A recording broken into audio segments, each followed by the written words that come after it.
Right, continue చేద్దాం. అసలు ఇంకా ఏం జరిగింది అనేది కూడా కంటిన్యూ చేద్దాం. ఒకసారి మనం కరెక్ట్ కళ్యాణ్ గారు, ఏంటి మీరు ఈ విషయంలో ఎప్పుడు ఇన్వాల్వ్ అయ్యారు, ఎలా ఇన్వాల్వ్ అయ్యారు? ఆమె చెప్తుందంతా కూడా విన్నారు కదా, ఏం జరిగింది అనుకుంటున్నారు? నేను ఈ ఇష్యూలో అమ్మాయి నా దగ్గరికి అప్రోచ్ అయ్యి, అక్క నాకు ఇలా ప్రాబ్లం అయింది, నన్ను చాలా మంది మోసం చేస్తారు, హెల్ప్ చేస్తామని వేరే లేడీస్ కూడా, సో అందువల్ల నేను మిమ్మల్ని అడుగుతున్నాను, మీరు సపోర్ట్ చేయండి, ముస్లిం అనగానే ఎవరు రావట్లేదు అని చెప్పింది.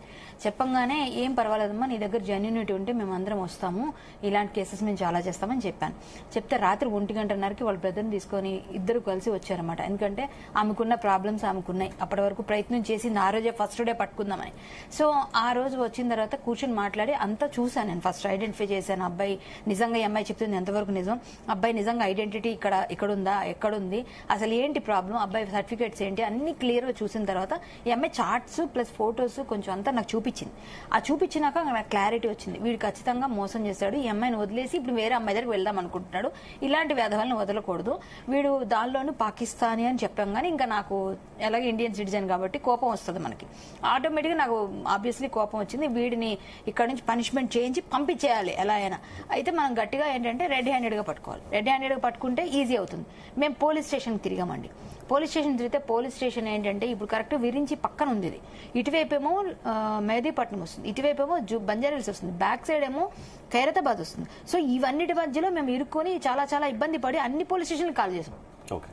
సో ఒక సంజయ్ సార్ ఏమో ఏసీపీ గారు ఖైరతాబాద్, ఆయన సపోర్ట్ చేసి వాళ్ళ మొత్తం పోలీస్ అందరూ వచ్చి పంపించారు.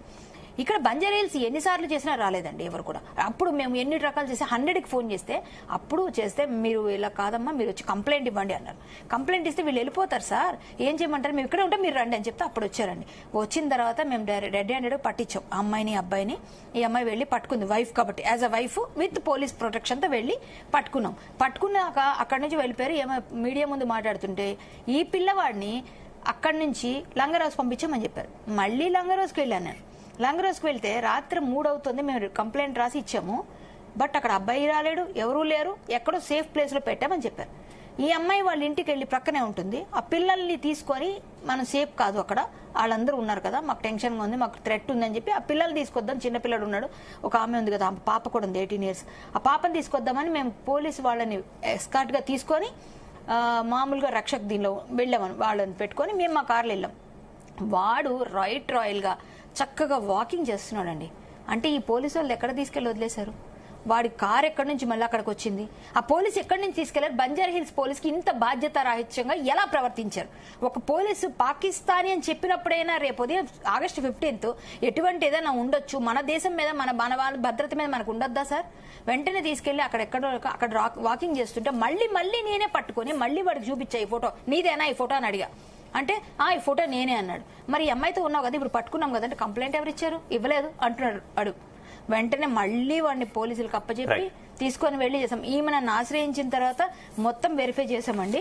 ఈ వెరిఫై చేసిన తర్వాత చాలా మంది నాకు ఉదయం కాల్ చేశారు. కాల్ చేసి ఏమని చెప్పారంటే, అసలు పాకిస్తాన్ అని ఎలా మీరు చెప్తారు, మీరు అట్లా చెప్పొద్దు, అతను ఇక్కడ టోలీ చౌకీ బాయ్ అని చెప్పారు. టోలీ చౌకీలో పుట్టాడంట, బర్త్ సర్టిఫికెట్ ఉందంట. ఇక్కడ ఏమనుందండి, వాడు తెచ్చుకున్న ఆధార్లో మన ఇండియన్ సిటిజన్ అయినందుకు 18లో అయ్యాడు. ఇక్కడ చూడండి పూర్వ నేషనాలిటీ ఏముంది, పాకిస్తానీ అని రాసింది ఇక్కడ క్లియర్ గా.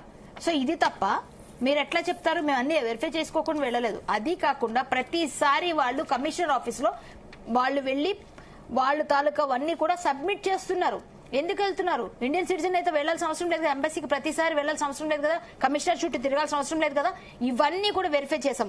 అలాగే ఫేక్ సర్టిఫికెట్స్ తోని జాబ్ తీసుకున్నాడు, అన్ని అబద్దాలే. ఆమెను విపరీతంగా వాడుకొని కొట్టి తిట్టి మన అమ్మాయిని భయంకరంగా బాధ పెట్టిన వాడిని ఎలా వదిలేస్తాం. సో నేను ఈ అమ్మాయికి సపోర్ట్ చేయడానికి ముందుకు వచ్చాను, చేస్తూనే ఉన్నాను, చేస్తాను. నితిన్ నందకర్ గారు, ఇందులో 2 విషయాలు. మొదటిది దేశ భద్రతకు సంబంధించినటువంటి విషయం, రెండోది మన ఆడపడుచు